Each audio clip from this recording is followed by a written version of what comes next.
We are JDCM, Jesus Disciple Christian Ministry. If we change, everything changes.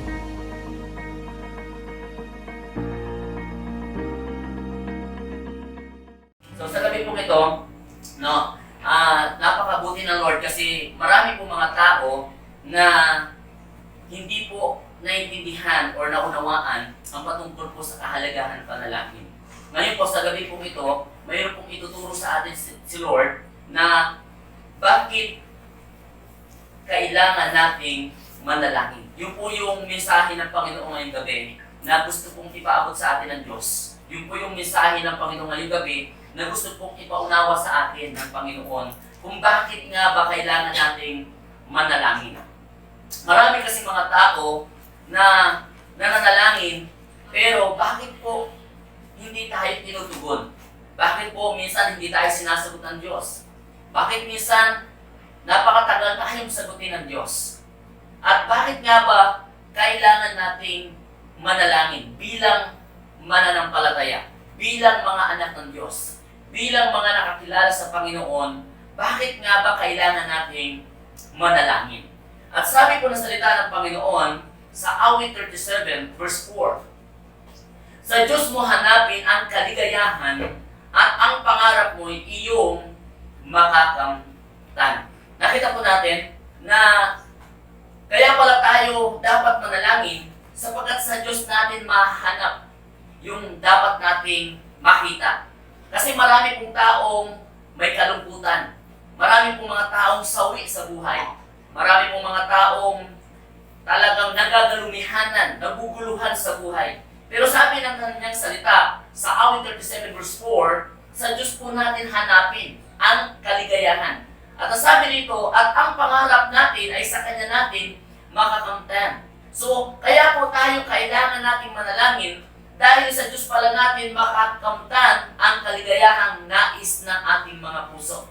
Sa Diyos pala natin makakamtan yung ating mga pangarap. Sa Diyos pala natin mararanasan yung ating pong hinihinging kaligayahan. At sa gabi pong ito, bakit ba kailangan natin manalangin? Number one, dahil kailangan natin ang Kanyang pagtugon. Kaya po tayo nananalangin sa Diyos dahil ako naniniwala na kailangan natin ang Kanyang katugunan. Kailangan natin ang Kanyang kasagutan. Kailangan natin ang Kanyang pagtugon sa ating pong mga kailangan sa buhay. Kaya nga po, bakit kailangan natin manalangin? Kasi dahil kailangan natin ang Kanyang pagtugon. Kasi kung wala po ang pagtugon ng Diyos, marahil mabibigo po tayo. Marahil yung mga ninanais natin ay hindi natin makakamtan. Hindi natin mararanasan. Kaya kailangan natin manalangin dahil kailangan natin ng Kanyang pagtugon. Kailangan natin ng Kanyang pagsama. Kailangan natin ng Kanyang pagkilos. Kailangan natin ng Kanyang pagsagot sa ating pong mga pangangailangan. At sabi po ng salita ng Panginoon sa Jeremiah 33 verse 3, tingnan po natin, kung tatawag ka sa akin, tutugunin kita. At ipapahayag ko sa iyo ang mga bagay na mahiwaga na hindi mo mauunawaan. Nakita po natin na kaya pala tayo nananalangin at kailangan natin manalangin dahil po mayroong pagtugon sa ating pong kahilingan. Mayroong pong kasagutan sa ating pong dalangin. Mayroong pong mangyayari. Mayroong pong magaganap sa ating pong mga ipapanalangin. Kaya po tayo nanalangin sapagkat sa Diyos po yung katugunan. At ang sabi ng kanyang salita, kung tatawag ka sa akin, tutugunin kita. Kaya po kailangan nating manalangin dahil sa Diyos natin masusumpungan ang katugunan. Hindi po sa anumang bagay sa mundong ito. Hindi po sa anumang bagay sa liputan ito. Kundi sa Diyos lang natin makikita, sa Diyos lang natin mararanasan, sa Diyos lang natin masusumpungan ang katugunan ng ating pong mga panalangin. Kaya kailangan natin manalangin. Sapagkat pag hindi tayo mananalangin at pag hindi tayo nananalangin, mayroong bagay na hindi tayo mapagbibigyan. May mga bagay na hindi tayo tutugunin. Dahil kailangan nga po natin ng manalangin, kailangan po natin ng katugunan sa ating pong mga panalangin. Sabi ng Panginoon sa Kanyang salita, at ipapahayag ko sa inyo ang mga bagay na mahiwaga na hindi mo maunawaan. Miracles after miracles, blessing after blessing when you pray to God. The Lord will answer our prayers. The Lord will answer our petition when we pray to God. Kaya po, we need to pray. Everyone needs prayer. Everyone needs answer. The answer of all our needs is to pray to God. Yun po yung bagay na gustong makita sa atin ng Panginoon, mga kapatid.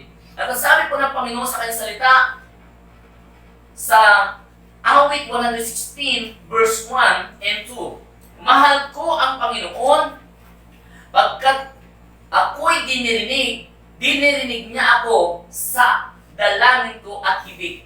In verse 2, ako'y kanyang dinirinig tuwing ako'y tumatawag. Kung ako ay tumatawag, sinasagot niya agad. Nakita po natin, pag tayo pala ay tumawag sa Diyos, tinutugon tayo. Sinasagot agad na tayo. Dinirinig niya agad tayo. Sa pagtawag natin sa Panginoon, nandoon siya na handang sumagot, na handang tumugon. Pastor, bakit maraming beses akong nabigo? Bakit maraming beses akong tumawag sa Diyos hanggang ngayon hindi ko nararanasan ang kanyang katugunan? Bakit tumawag ako sa Panginoon nung ako'y nagkasakit at hindi ako gumaling? Nung pinanalangin ko yung aking nanay, yung aking tatay, yung aking mahal sa buhay, hindi ako tinugon ng Panginoon. Bakit po ako hindi sinagot? Nasabi ng Biblia, pag tayo po'y nanalangin sa Kanya, tayo tutugunin ng Panginoon. Bakit po hindi ko po naranasan ang kanyang katugunan? Bakit hindi ko po naranasan ang kanyang kasagutan? Bakit hindi ko po natanggap yung bagay na hinihingi ko sa Diyos? Or bakit hindi ko natanggap o naranasan hinihiling ko sa Panginoon? Alam niyo po, there's nothing wrong with prayers. Alam niyo po, baka marahil kaya hindi ka tinugon ng Diyos. Baka marahil hindi ka sinagot ng Panginoon. Baka marahil hindi mo natanggap yung kahilingan mo sa Panginoon. Baka marahil kulang ang iyong pananampalataya. Baka marahil maliit yung pananampalataya mo. Baka marahil nag-alinlangan ka sa Diyos o kaya may kasalanan ka sa Diyos. Kaya hindi ka tinugon ng Panginoon. Kaya hindi ka sinagot ng Diyos, kaya mayroon sigurong dahilan ng Diyos. Kasi po, hindi po lahat ng nanalangin ay tinutugon ng Panginoon kung tayo po ay nagkakasala. And I will prove it to you sa book of Isaiah, chapter 59, verse 1 and 2. Sabi ng Panginoon, hindi bingi si Yahweh. Pero sabi ko sa verse 2, ngunit ang sala mo ang nagiging dahilan ng paglayo mo sa Diyos at ito ang nagiging dahilan kaya hindi ka tinutugon ng Diyos. So, ibig sabihin yung kasalanan pala natin ang nagiging reason or nagiging dahilan ng Panginoon kung bakit nanalangin ka at hindi ka sinagot because nakitaan tayo ng Panginoon ng kasalanan. Yung po yung naging hadlang, yung po yung naging dahilan kaya hindi po tayo sinagot o tinugon o kinatagpo ng Panginoon. Pero po, ang pangalawang dahilan, hindi lang kasalanan, kundi yung ating pananampalataya. Marahil yung pananampalataya natin ay kulang, maliit. Marahil ang pananampalataya natin ay hindi sapat para po tayo katagpuin ng ating Panginoon. Sapagkat sa Biblia, marami pong mga dalangin hindi tinugon ng Diyos. Sapagkat sabi ng Panginoon, maliit ang inyong pananampalataya. Hindi sila nakapagawa ng mga himala, hindi sila nakapagpalayas ng demonyo, hindi sila nakapagpalayas ng mga gawa ng masasamang espiritu, hindi sila nakapagaling ng mga may sakit. Sasabi ng Panginoon, dahil sa kaliitan ng inyong pananampalataya. Bakit kailangan natin manalangin? Dahil kailangan natin ang tugon ng Panginoon. Ano sabi ng Panginoon sa kanyang salita? Sa Mateo chapter 7, verse 7 to 8. Humingi kayo at kayo'y bibigyan. Humanap kayo at kayo'y makakasumpong.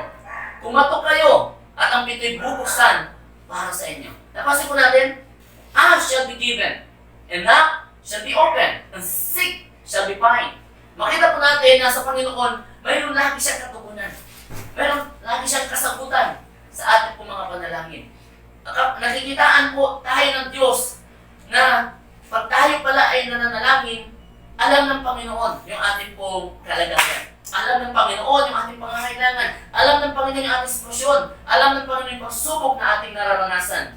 Sapagkat ang Diyos po ay hindi po bingi para hindi marinig ang ating panalangin. Kaya po kanina, bakit tayo kailangan manalangin? Dahil kailangan natin ang kanyang pagtugon. Number 2,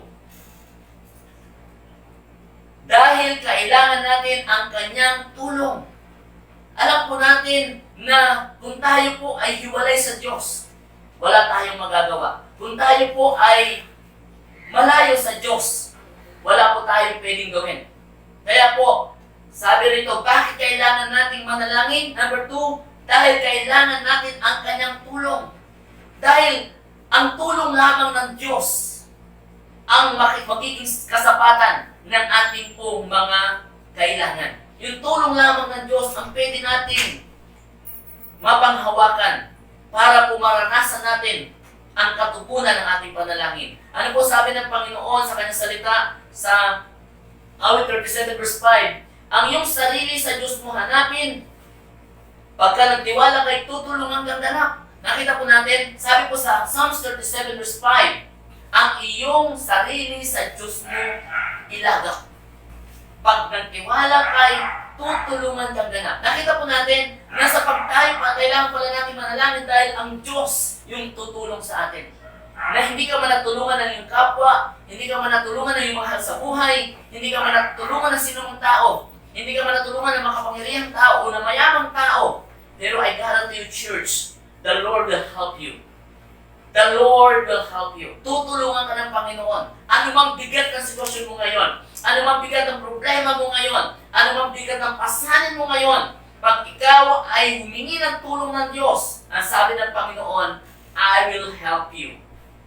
I will help you, sabi ng Panginoon. Kaya po, huwag kang madismaya, huwag kang madiscourage, huwag kang mawalan ng pag-asa, huwag kang mawalan ng pananampalataya, huwag kang panghinaan ng loob, sapagkat ang Diyos ang tutulong sa iyo.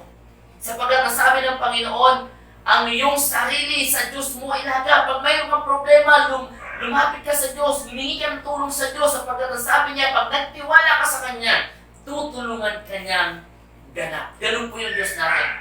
Ang Diyos po yung tumutulong. Ang Diyos po ang nagpapadala ng tulong. Ang Diyos po ang nagbibigay ng tulong. Kaya po sa buhay natin, walang ibang tutulong sa iyo, kundi ang Panginoong Hesukristo. At ano sabi ng Panginoon sa awit 107 verse 19, sa ganong lagay, sila ay tumatawag sa Panginoong Diyos, tinutulungan sila, at sa kahirapan, sila ay tulubos. Napansin niyo po, ganun po kabuti ang Diyos. Ganun po katapat ang Panginoon. Hallelujah. Sabi niya, sa ganong lagay, sila ay tatawag sa Panginoong Diyos. Tutulungan ko sila, at sa kahirapan ay tinubos. Nakita niyo po, mayroon pong pagtulong ang Diyos kung tayo po ay lugmok na. Kaya po kung tayo po ay aasa sa Diyos, makakaasa tayo sa tulong ng Diyos. Hindi ka man natulungan ng mayamang tao, sabi ko nga po kanina, hindi ka man po natulungan marahil ng sino mang taong inaasahan mong tutulong sa iyo. Pero pag nanalangin ka sa Diyos, sumampalataya ka sa Diyos, nagtiwala ka sa Diyos, nanalig ka sa Panginoon, sabi ng Panginoon, tutulungan ko sila. Tutulungan kita. Hindi ka mananatili sa ganyang kalagayan. Hindi ka manatili sa kahirapan. Hindi ka manatili sa sakit at karamdaman. The Lord will help you. The Lord will strengthen you. The Lord will lift you up. The Lord will bless you when you pray to God in faith. Kaya po sa buhay po natin, number 3, ano po ang gustong makita natin sa atin ng Panginoon? Bakit kailangan natin manalangin? Ito po yung dahilan kaya po tayo nanalangin, mga kapatid. Number 3, dahil kailangan natin ng Kanyang gabay. Dahil kailangan natin ng Kanyang gabay. Kasi po kung wala yung gabay ng Panginoon, marahil saan tayo pupunta?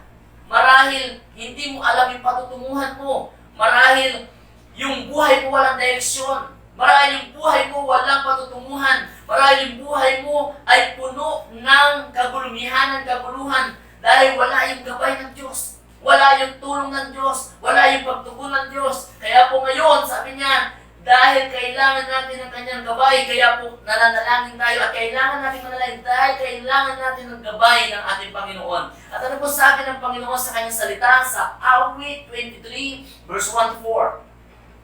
Si Yahweh ang aking pastol, hindi ako magkukulang. Ako'y pinahimlay sa mainam na pastulan at inaakay niya ako sa tahimik na batisan. Binibigyan niya ako niyong bagong kalakasan at sang-ayon sa pangako na kanyang binitawan sa matuwid na dalisay doon ako inaakay. Kahit na ang daang iyo'y tumatahak sa krinlan, hindi ako matatakot pagkat ikaw ay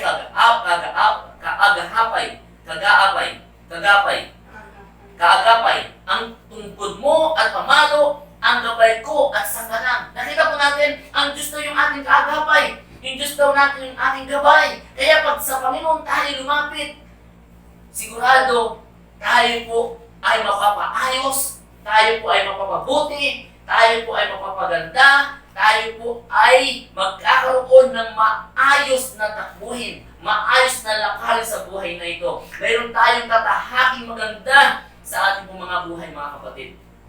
Sapagat ang umaakay sa atin ay ang ating Diyos. Sabi nga, kanina na ating pong binasa doon sa verse 1, si Yahweh ang aking pastol.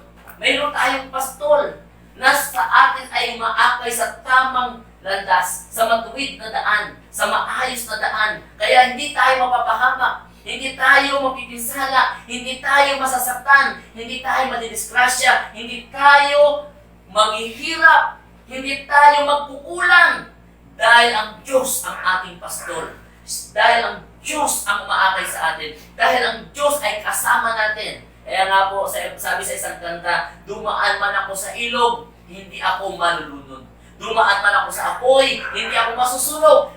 Kasama ko ang Diyos. Nakita po natin, at sabi po ng kanyang salita, dito sa verse 3, binibigyan niya ako niyong bagong kalakasan. At sang-ayon sa pangako na kanyang binitawan sa matuwid na dalisay doon ako inaakay. Napansin natin na hindi talaga tayo mapapahamak. Pag yung buhay natin ay pinagkatiwala natin sa Diyos, pag yung buhay natin binigay natin sa Diyos, pag yung buhay natin pinagamit natin sa Diyos, pag ang buhay natin ay inalay natin sa Diyos, hindi po tayo mapapahamak. Yung kanyang tulong, yung kanyang gabay, yung kanyang patubay, siya po ang patuloy na magbibigay sa atin ng isang maayos na buhay. Idadali niya tayo sa pinakamainam na buhay. Kaya po, number 4, bakit kailangan nating manalangin, mga kapatid? Dahil kailangan natin ng kanyang kagalingan. Yung po ngayon ang inaasahan ng maraming may sakit. Napakarami pong mga sakit ngayon dahil po sa COVID-19. Dahil po sa Delta variant, many people is hopeless. Many people so discouraged. Many people want to quit. Many people want to die. Many people want to give up dahil sa kanila pong nararanasang karamdaman. Marami pong mga tao ngayon na nangangailangan ng milyones dahil para mapagamot nila kanilang sarili. Kaya ito po yung dahilan, kaya tayo nananalangin sa Diyos dahil gusto natin ng ating pamilyang may karamdaman na igumaling. Kaya tayo nananalangin sa Diyos dahil gusto natin yung ating mga mahal sa buhay na may sakit ay gumaling. Kaya tayo nananalangin sa Diyos dahil gusto natin yung mga kapatiran natin na sa ospital ngayon at sa bahay na may karamdaman ay gusto natin gumaling. Kaya tayo nananalangin sa Diyos dahil gusto natin yung mga nasa ospital na mayroong mga karamdaman, gusto natin silang gumaling. Yun po yung dahilan bakit tayo nananalangin, mga kapatid. At sa ating panalangin, tayo po ay sasagutin ng Diyos. Ano po yung ginawa ng Panginoon kay Haring Ezekias? Sabi po sa pangalawang Hari, chapter 20, verse 1 to 7. Nang panahong yaon, si Haring Ezekias ay nagkasakit ng malubha. Dinalaw siya ni Propeta Isaias at sinabi sa kanya, ipinasasabi ni Yahweh na ihanda mo na ang iyong sarili sapagkat malapit ka ng mamatay. Hindi ka nagagaling sa sakit mong iyan. Nakita po natin yung sinabi ng Panginoon kay Haring Ezekias na ginamit sa Propeta Isaias. At sabi po sa verse 2, bumaling si Haring Ezekias nung nalaman niya na hindi na siya gagaling sa kanyang sakit sapagkat pinasabi sa kanya ng Diyos sa pamamagitan ng Propeta Isaias. At ito po yung ginawa niya. Bumaling si Haring Ezekias paharap sa dingding at nanalangin, kahabagan mo ako, Yahweh, yamang ako'y namumuhay ng tapat sa iyo, buong puso kong ginawa ang lahat ng bagay ayon sa iyong kalooban, at napagtaghoy siya sa matinding kalungkutan. Umalis na si Ezekias, ngunit di pag-aano nakalayo ay sinabi sa kanya ni Yahweh, magbalik ka, sabihin mo kay Ezekias na narinig ko ang kanyang dalangin at nakita ko ang kanyang pagluha, kaya pagagalingin ko na siya. Sa ikatlong araw, makakapasok na siya sa templo. Nakita po natin na hopeless na si Ezekias. Wala na siyang pag-asa dahil mismo ang Diyos na nagsabi, hindi na siya gagaling sa kanyang karamdaman. Pero napasin po natin, nung nakita po ng Panginoon yung kanyang matinding pananampalataya, nung nakita ng Panginoon yung kanyang pagmamakaawa, nung nakita ng Panginoon yung kanyang panalangin, yung kanyang pagdaing sa Diyos, ano po ang ginawa ng Panginoon? Pinabalik po si Propeta Isaiah para sabihin niya kay Ezekias na narinig niya ang kanyang dalangin. Tayo po ay dinirinig ng Diyos sa tuwing tayo nananalangin. Kaya lang po ang gusto ng Panginoon na makita sa atin yung magpapakumbaba pag tayo nananalangin. Gusto ng Panginoon na makita sa atin yung matinding pananampalataya, yung matinding pagsasamo sa Diyos, at doon po gagawa ang Diyos ng himala. Makita po natin, sabi po ng verse 6, mabubuhay pa siya ng 15 taon. Hindi lamang iyan, ililigtas ko pa siya at ang lungsod na ito sa kamay ng hari ng Assyria. Ipagtatang ko ito para sa aking kapakanan alang-alang sa lingkod kong si David. Napansin niyo po, na hindi lang po yun ang gagawin ng Diyos. At makita po natin dito, can you imagine, dinagdagan pa po ng Diyos yung buhay ni Haring Ezekias ng 15 taon. 15 years, another 15 years. Can you imagine? When you pray to the Lord, there is favor. When you pray to the Lord, there's miracle. When you pray to the Lord, there's answer. Because God is all-knowing God. Because God, He is the God of Jehovah Rapha. He is the healer, the great physicians, mga kapatid. Kaya huwag tayong magsawang manalangin, huwag tayong tamad manalangin, huwag tayong patumpik-tumpik na manalangin. Kailangan nating manalangin dahil alam natin na sa Kanya po ang katugunan ng kagalingan na mayroon po ang ating pong pamilya, mahal sa buhay. Kaya don't worry to your family. The Lord will going to heal them tonight when you pray in faith. Kaya po sa buhay po natin, sabi dito, pagbalik ni Isaiah kay Ezekias, sinabi niya gagaling ito. At inutos niya sa mga katulong sa palasyo, magdiktik kayo ng igos at itapon niyo sa bukol ng hari. Nakita po natin, doon po sa buhay natin, hindi po masamang uminom ng gamot. Kaya po hindi po tayo dapat maniwala sa iba pong mananampalataya na hindi na kailangan ng gamot. Masyado pong extreme faith po yan, mga kapatid. Dito po ginamit ng Panginoon, sabi po rito, magdiktik siya ng igos at itapal niya sa kanyang bukol.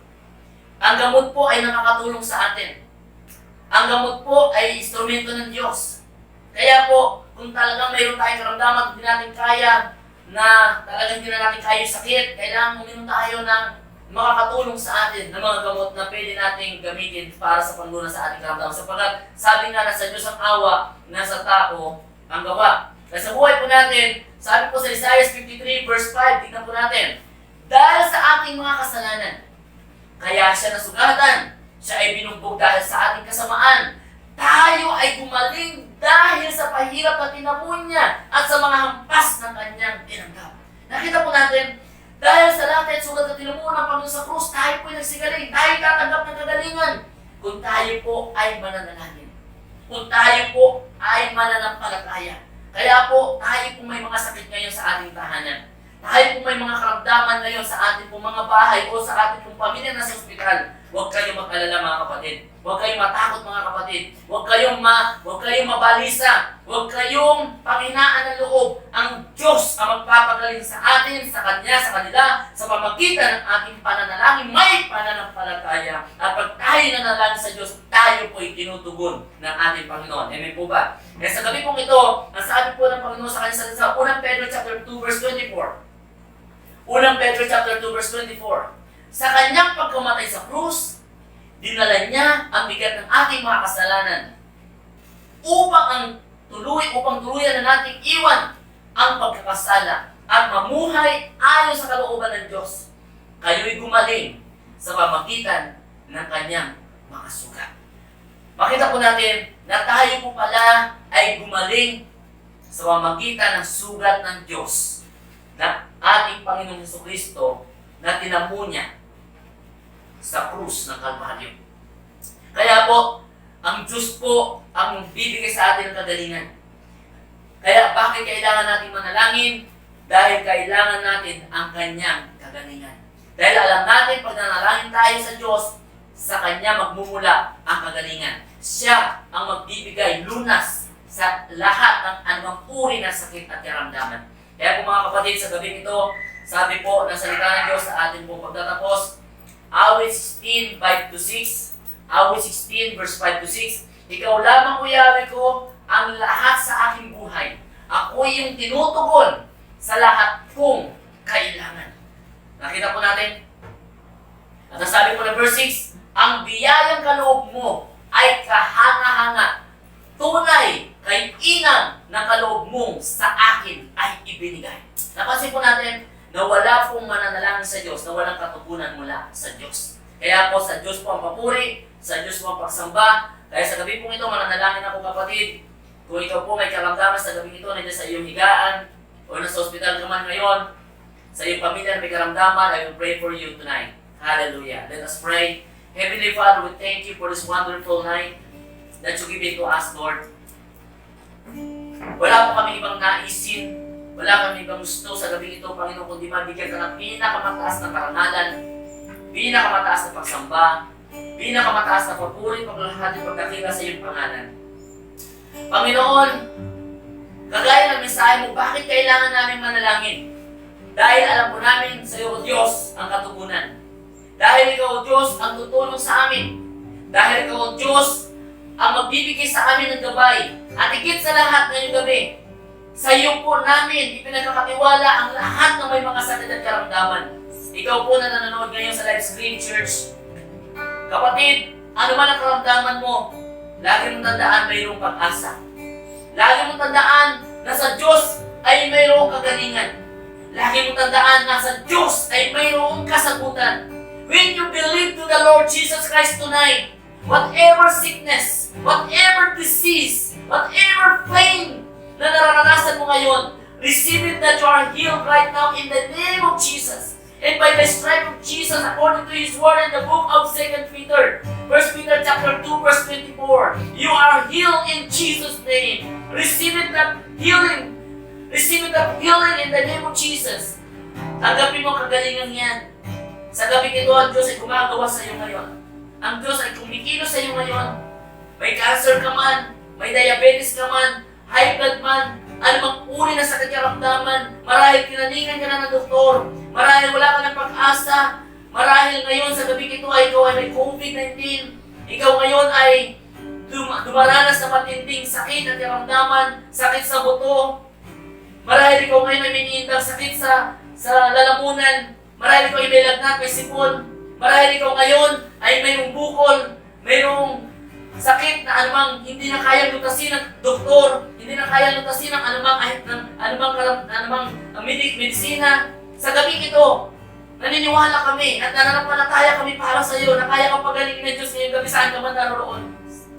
Manampalataya ka, manalig ka sa Diyos ngayong gabi na kaya kang pagalingin ng Panginoon because He is the Jehovah Rapha. He is the healer, the great physician. Whatever kind of sickness, disease that you encounter in life tonight, the Lord will going to set you free. The Lord will going to heal you, and the Lord will want to touch you right now from your head to foot. Right now, receive it, that healing in Jesus' name. Whatever sickness, whatever disease and pain, Lord Jesus, heal them.